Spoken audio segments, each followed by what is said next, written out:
Halo teman-teman, buat kalian yang saat ini butuh hiburan, ada referensi film bagus yang cocok untuk mengisi waktu kalian nih. Kali ini kita akan menceritakan sebuah film berjudul Yesterday. Diperingatkan dalam video ini berisi full spoiler. Sebelumnya jangan lupa untuk like, comment, share, subscribe, dan nyalakan tombol loncengnya. Yesterday sendiri diangkat dari sebuah buku anak terlaris karya Amy Kroes Rosenthal. Film komedi keluarga ini menceritakan tentang petualangan tak terduga yang dialami oleh sebuah keluarga. Berkisah tentang Carlos Torres dan Alison yang merupakan pasangan suami istri yang telah memiliki 3 orang anak. Anak mereka bernama Katie, Nando, dan Ellie. Yesterday ini menceritakan tentang sebuah keluarga yang dulunya sebelum memiliki anak, mereka tipikal yes person dan sangat tahu caranya bersenang-senang. Namun kemudian mereka harus selalu berkata tidak ketika memiliki anak. Karena terlalu banyak ketakutan akan terjadi hal buruk pada ketiga anaknya yang membuatnya menjadi overprotective, yang tentu saja sangat dibenci oleh anak-anaknya.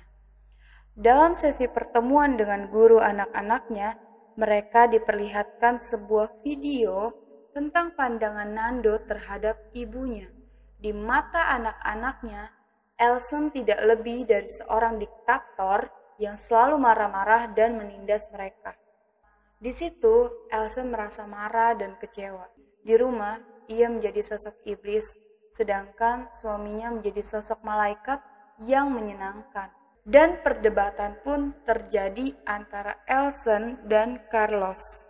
Hingga pembimbing konseling Katie dan Nando menginterupsi perdebatan mereka dan memberi tips parenting yang terbukti ampuh dalam mengasuh anak-anaknya.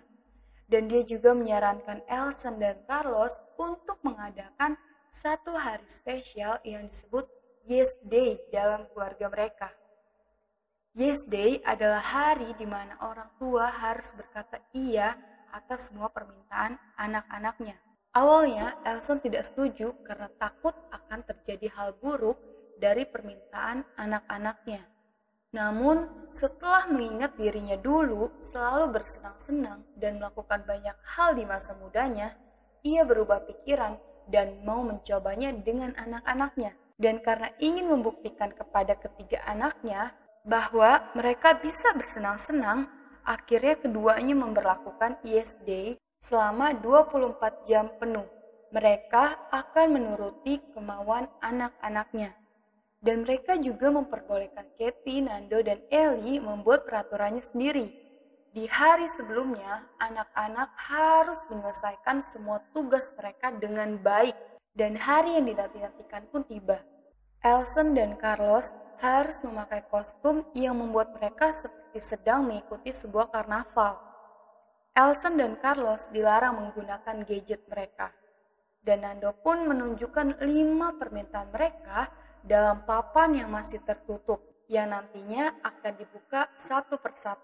Dan permintaan pertama mereka adalah mukbang es krim di sebuah restoran Korea dan harus menghabiskannya selama 30 menit. Setelah berhasil mengikuti permintaan pertama, lalu lanjut ke permintaan yang kedua adalah membiarkan jendela terbuka saat mobil masuk car wash.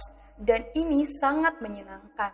Dan permintaan kedua pun dapat dilalui dengan baik. Lalu lanjut ke permintaan yang ketiga adalah Cableway, sebuah permainan lapangan yang mengharuskan mereka saling berkompetisi dengan cara yang seru. Katie dan Nando bekerja sama untuk mengalahkan ibunya. Namun pada akhirnya, ibunya berhasil menang. Dan hal ini mulai mengubah pandangan anak-anak terhadapnya. Rasanya Yes Day ini bukan ide yang buruk ya, karena semua orang bersenang-senang dan menikmatinya. Tapi keadaan berubah saat menjalani permintaan keempat di taman bermain. Tanpa sengaja, ibunya melihat chat Katie dengan temannya, Leila, dan ternyata Leila mengirimkan foto sepupu pria yang akan berkenalan dengan Katie pada acara festival musik. Naluri ibu yang protektif dalam diri Alison mulai memberontak dan tak terkendali. Dan ya, pertengkaran antara Elsen dan Katie pun tidak terhindarkan. Elsen yang ingin memperbaiki hubungannya dengan Katie mencoba memenangkan sebuah boneka gorila berwarna pink yang disukai Katie saat ia kecil. Namun, di saat yang sama juga ada seorang wanita yang mengingini boneka itu. Lalu mereka berkompetisi mendapatkannya. Dan Elsen pun menang. Tapi lawannya tidak terima dan terjadilah perkelahian. Kemudian Elsen, Carlos, dan wanita tersebut dimasukkan ke dalam penjara sementara karena mengganggu ketenangan dan membuat keributan. Sementara Katie dan adik-adiknya berhasil pulang dengan cara mengelabui petugas polisi yang menjaga mereka. Sedangkan Nando dan teman-temannya sudah siap dengan peralatan eksperimen sains mereka di rumah Nando. Dan mereka akan berpesta sebagai permintaan kelima. Namun, Katie pergi ke festival musik yang menampilkan idolanya. Ia pergi bersama dengan Leila, sedangkan seharusnya dia hanya boleh pergi dengan Elsen. Lalu, setelah sampai ke acara festival musik, Katie bertemu dengan teman-teman Leila yang kemudian mengajaknya melakukan hal yang tidak pantas. Katie berakhir dalam kebingungan. Lalu, ia ditinggalkan teman-temannya karena menolak mengikuti mereka. Dan setelah Elsen dan Carlos dibebaskan dan menyadari anak-anak mereka pulang sendiri, mereka pun langsung berbagi tugas. Elsen menyusul ke festival, sedangkan Carlos pulang untuk memastikan kondisi Nando dan Ellie. Dengan bantuan petugas polisi dan sang idola, Elsen berhasil menemukan Katie yang putus asa dan ketakutan di tengah kerumunan orang yang tidak dikenal. Sementara Carlos yang syok melihat rumahnya kacau balau, penuh dengan busa hasil eksperimen yang tidak pada tempatnya.